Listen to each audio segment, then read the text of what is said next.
भाई है। इन्होंने अपने पेरेंट्स को एक प्लेन क्रैश में खो दिया था। आज एक स्कूल की चेयरवुमन से मिलने जा रहे हैं जिसके बच्चे भी उसी प्लेन क्रैश में चल बसे थे और अब वो उन्हें गोद लेना चाहती है। कमरे में आते ही चेयरवुमन बोलती है कि वो इतनी देरी से क्यों आ रहे, वो सुबह से उनका इंतजार कर रही थी। उसके जवाब में कोतारो से बुढ़िया कह देता है। रियो तुरंत उसका मुंह बंद कर लेता है और उससे माफी मांगता है। उसके बाद चेयरवुमन कहती है कि वहां रहने के बदले रियो को उसके स्कूल में बेबी सिटर की पार्ट टाइम जॉब करनी होगी। बाद में सिकावा उन्हें डे केयर तक ले जाता है जहां वो देखते हैं कि बच्चे आपस में खेल रहे हैं। सिकावा बताता है कि बेबी सिटर क्लब है जो कि चेयरवुमन के बेटे ने खोला था, लेकिन कोई भी उसे ज्वाइन नहीं करना चाहता था, इसलिए वो कभी खुला ही नहीं। रियो कहता है कि क्लब का पहला मेंबर होने के नाते वो क्लब के लिए जो कुछ भी कर सकता है वो करेगा। सिकावा अपने आंसू पोंछने लगता है ये कहते हुए कि उसकी बात सुनकर उसकी आंखें भर आईं। उसके बाद वो रियो को गुड लक कहकर वहां से चला जाता है। रियो रूम का दरवाजा खोलता है और सभी बच्चे खेलना बंद करके उनकी तरफ देखने लगते हैं। बच्चे एक लड़के के पीछे जाके छिप जाते हैं और उनमें से एक बच्चा उस लड़के के कान में चिल्ला देता है और वो जाग जाता है। रियो खुद को इंट्रोड्यूस करता है कि वो नया बेबी सिटर है। लड़का कहता है कि उसने उनके बारे में सुन रखा है। वो अपना नाम यूसेदा बताता है जो कि उसी स्कूल से पढ़ा है और वहाँ का इकलौता केयरटेकर है। बच्चे यूसेदा से पूछते हैं कि क्या वो उनके साथ खेल सकते हैं। यूसेदा कहता है कि पहले तुम सब खुद को इंट्रोड्यूस करो और सभी बच्चे एक साथ अपना नाम चिल्लाने लगते हैं। यूसेदा उनसे एक एक करके लाइन से अपना नाम बताने को कहता है। पहली बच्ची है किरिन, दूसरा ताका, तीसरा ताकुमा जिसका जुड़ा भाई काजुमा और सबसे छोटी मिदोरी। उसके बाद रियो कोतारो को इंट्रोड्यूस करता है, उसे नीचे उतारता है। ताका उसे शैतान बुलाने लगता है और सभी बच्चों से उस पर हमला करने को कहता है। रियो उन्हें रोक देता है और कहता है कि वो उनके लिए शैतान बन सकता है। वो सभी उस पर हमला कर देते हैं। कोई उसे तलवार भोग रहा था तो कोई उसका गला खींच रहा होता है। कोतारो देखता है कि उसके भाई को परेशान किया जा रहा है, इसलिए वो उसे बचाने जाता है, लेकिन हर बार पीछे ढकेल दिया जाता है। उसे समझ नहीं आ रहा था कि वो क्या करे। रियो कहता है कि वो ठीक है और उसे कहीं और जाके खेलने को कहता है। कोतारो बुक शेल्फ के पास जाता है और एक किताब निकालता है और देखता है कि दूसरे बच्चों ने उसके भाई को घेर लिया है। यूसेदा उससे पूछता है कि क्या उसे अपना भाई वापस चाहिए। कोतारो मना कर देता है। फिर वो उससे पूछता है कि क्या मैं तुम्हारे लिए किताब पढ़ दूं, जिस पर कोतारो अपना सिर हिलाते हुए रियो की तरफ देखता है। यूसेदा को समझ आ जाता है कि उसे अकेलापन महसूस हो रहा है, इसलिए वो उसका सिर हिलाते हुए कहता है कि रियो तब तक उसे नहीं नोटिस कर पाएगा जब तक वो उसे खुद नहीं बुलाएगा। उसके बाद यूसेदा रियो को बुलाता है और बताता है कि उसकी शिफ्ट ओवर हो गई है। वो मिदोरी को रियो को देता है और पूछता है कि क्या वो बच्चों को अकेले संभाल लेगा। रियो कहता है कि हाँ वो संभाल लेगा। यूसेदा जाते जाते सोच रहा था कि अगर रियो कहता तो वो रुक जाता। अब रियो मिदोरी का डायपर बदलता है और ताका उसके बाल खींचने लगता है। किरिन उसके पास आती है और पूछती है कि क्या उसे भूख लगी है क्योंकि उसने खाना बनाया है। उसके बाद वो मिदोरी को पकड़ लेती है और कहती है कि मैं तुम्हारी मां बनूंगी, तू मेरी बेटी। रियो से रोकता है और कहता है कि इसमें खतरा हो सकता है। अचानक से किरिन बौरा जाती है क्योंकि दोनों जुड़ा भाई ने उसका पूरा खाना फैला दिया था। काजुमा गिर जाता है और रोने वाला होता है, लेकिन रियो उसे उठा लेता है। ताकुमा उसे सहलाने लगता है और कहता है कि ए दर्द छू मंतर हो जा, और काजुमा को थोड़ा ठीक लगने लगता है।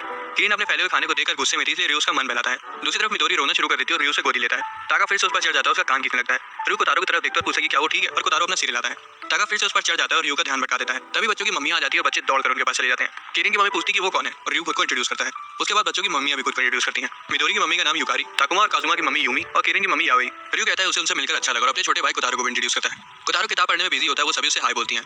उसके बाद वो सब चली जाती हैं। जैसे ही रियो अंदर आता है तभी अचानक से ताका का बड़ा भाई वहां आ जाता है और कहता है ताका चलने का समय हो गया है। वो रियो की तरफ देखता है और पूछता है कि तुम कौन। रियो कहता है कि वो वहां का दूसरा बेबी सिटर है और मिडिल स्कूल के थर्ड ईयर में है। ताका का बड़ा भाई बताता है कि वो हयाटो है और उसी का बैचमेट है और पूछता है कि क्या वो ट्रांसफर स्टूडेंट है। रियो कहता है कि हाँ, और वो सोचता है कि वो थोड़ा डरावना तो दिखता है लेकिन दिल का साफ लगता है। ताका अपने भाई को बताता है कि वो घर नहीं जाएगा। हयातो कहता है कि नहीं तुम चलोगे। ताका बोलता है कि नहीं, वो रियो के साथ थोड़ी देर और खेलना चाहता है। हयातो उसके सिर पर टपली बजा देता है और ताका रोने लगता है। रियो कहता है कि इसे ताका को मारने की जरूरत नहीं है। ताका हयातो के पैर में मुक्के मारने लगता है और कहता है कि वो मतलब ही है। हयातो सजेस्ट करता है कि रियो को अपने भाई की देखभाल करनी चाहिए क्योंकि वो अकेला दिख रहा है। उसके बाद हयातो ताका को लेकर वहां से चला जाता है। रियो को तारो के पास ताका को अपनी मम्मी के ऑफिस में छोड़ देता है और रियो के साथ हॉस्पिटल की ओर भागने लगता है। रास्ते में रियो खुद को कोसता है कि उसने अपने छोटे भाई को ऐसे ही बिल्कुल अकेला क्यों छोड़ दिया था। हॉस्पिटल में कोतारो बेड पर आराम कर रहा होता है। डॉक्टर रियो को बताता है कि बुखार शायद बदले हुए एनवायरनमेंट के स्ट्रेस की वजह से हुआ होगा और कुछ देर रेस्ट करने के बाद वो ठीक हो जाएगा। बाद में नर्स रियो को बताती है कि जब कोतारो उठ जाए तब वो उसे घर ले जा सकता है। रियो बाहर आता है और अपने पेरेंट्स को कोतारो के बारे में बताने की सोचता है, लेकिन तभी उसके आंसू फोन पर गिरने लगते हैं क्योंकि उसे याद आ गया था कि अब वो नहीं रहे। वो ही सोचकर रोने लगता है कि अब उसके मम्मी पापा कभी वापस नहीं आएंगे और अब सिर्फ उसके पास कोतारो ही है। तभी चेयरवुमन उसके सिर पर हाथ रखती है और कहती है कि आखिरकार तुम रो रहे हो। उसे अंतिम संस्कार का दिन याद आता है जब उसने देखा था कि सिर्फ रियो और कोतारो ही थे जो नहीं रोए। वो रियो को बताती है कि जो चले गए वो वापस नहीं आएंगे, लेकिन इसका मतलब ये नहीं है कि वो इस दुनिया में अकेले हैं। ये सुनकर रियो की आंखों से और आंसू आने लगते हैं। बाद में रियो हॉस्पिटल के अंदर जाता है और नर्स रोती हुई कोतारो के साथ बाहर आती है। वो बताती है कि जब से वो उठा है तब से रोए जा रहा है। कोतारो उसके पास जाने के लिए अपना हाथ आगे बढ़ाता है और रियो उसे गले लगा लेता है। रियो को लगता है कि कोतारो को भी समझ आ गया है कि अब वो अपने मम्मी पापा को कभी नहीं देख पाएंगे। उस रात चेयरवुमन उन्हें कंबल बनाने आती है। उसके जाने के बाद रियो की आंखों में आंसू आ जाते हैं क्योंकि उसे समझ आ गया था कि चेयरवुमन सही थी कि कोई भी अकेला नहीं होता। अगली सुबह चेयरवुमन साइकावा से पूछती कि ये बेकार फूल कहाँ से आए। साइकावा बताता है कि रियो और कोतारो उन फूल को उनके लिए तोड़ के लाए थे। उसके बाद वो उन्हें फेंकने जा रहा होता है, लेकिन चेयरवुमन उसे रोक देती है और शर्माती हुई कहती है कि अब उसने अपना मन बदल लिया है। इस बीच क्लास में टीचर रियो से खुद को इंट्रोड्यूस करने को कहती है। पहले वो थोड़ा घबराता है, लेकिन हयातो को देखकर उसे कॉन्फिडेंस आता है और वो खुद को इंट्रोड्यूस करता है। डे केयर में ताका कोतारो से पूछता है कि क्या वो उसके साथ उसकी फेवरेट बुक पढ़ना चाहेगा। कोतारो अपना सिर हिलाता है और सभी बच्चे खुश हो जाते हैं।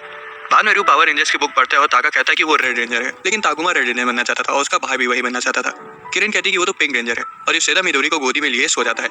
अगली सुबह रियो उठता है और देखता है कि कोतारो उसकी छाती पर लेटा हुआ है। वो उठ के बैठ जाता है और उसे गले लगा देता है, ये सोचते हुए कि अब वो अपने पेरेंट्स के साथ नहीं है। अचानक से रियो चौंक जाता है क्योंकि चेयरवुमन जोर से दरवाजा खोलकर उसे बिस्तर से निकल के स्कूल के लिए तैयार होने को कहती है। सिकावा कहता है कि उसने पहले ही उनका नाश्ता और लंच तैयार कर दिया है। चेयरवुमन उन्हें लेक्चर दे रही थी कि तभी कोतारो उसके बाल पकड़ लेता है और उसे बुढ़िया कहने लगता है। वो उसे वार्निंग देती है कि अगर उसने एक और बार उसे बुढ़िया बुलाया तो वो उसके बाल अपनी ही तरह कटवा देगी। उसके बाद रियो को उसकी स्कूल यूनिफॉर्म दिखाती है क्योंकि अब वो उसके स्कूल में पढ़ने वाला था। रियो सोचता है कि उसने उसके लिए तकलीफ उठाकर एक नई यूनिफॉर्म खरीदी, इसलिए वो बुढ़िया को शुक्रिया कहता है। डे केयर में कोतारो अपने जूते उतार रहा होता है और यूसेदा तो हैरान था कि उस घुसट बुढ़िया ने रियो को यूनिफॉर्म खरीद कर दी। उसके बाद वो कोतारो को बताता सब्सक्राइब करें और नई वीडियोस पाने के लिए फॉर